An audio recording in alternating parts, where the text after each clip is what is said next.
ছোট্ট নদীর পাড়ে একটি গ্রামে থাকত রবি ও তার মা মিনা। রবির বাবা কয়েক বছর আগে মারা গেছেন, তাই মিনা খুব কষ্ট করে ছেলেকে মানুষ করছিলেন।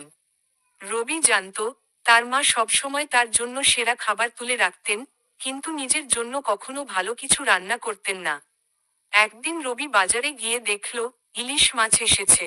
সে জানত, ইলিশ মাছ তার মায়ের খুব প্রিয়, কিন্তু দাম বেশি বলে মা কখনো কিনতেন না। ছেলেটি অনেক দিন ধরে জমানো টাকা দিয়ে একটি মাঝারি সাইজের ইলিশ মাছ কিনে বাড়ি ফিরল। বাড়ি ফিরে মা অবাক হয়ে বললেন, এত দামি মাছ তুমি কিনলে কিভাবে?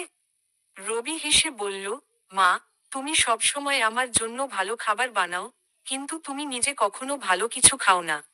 আজ তোমাকে ইলিশ মাছ খেতেই হবে। মা চোখের কোণে জল এনে বললেন, তোর মতো ছেলে পেয়ে আমি কত ভাগ্যবতী। সেদিন মা খুব যত্ন করে সর্ষে ইলিশ রান্না করলেন। গরম ভাতের সঙ্গে ইলিশ মাছের স্বাদ যেন অন্যরকম ছিল। রবি মাকে খেতে দেখে আনন্দে আত্মহারা হয়ে গেল। মা হাসতে হাসতে বললেন, আজ যেন ছোটবেলার দিনগুলো ফিরে পেলাম।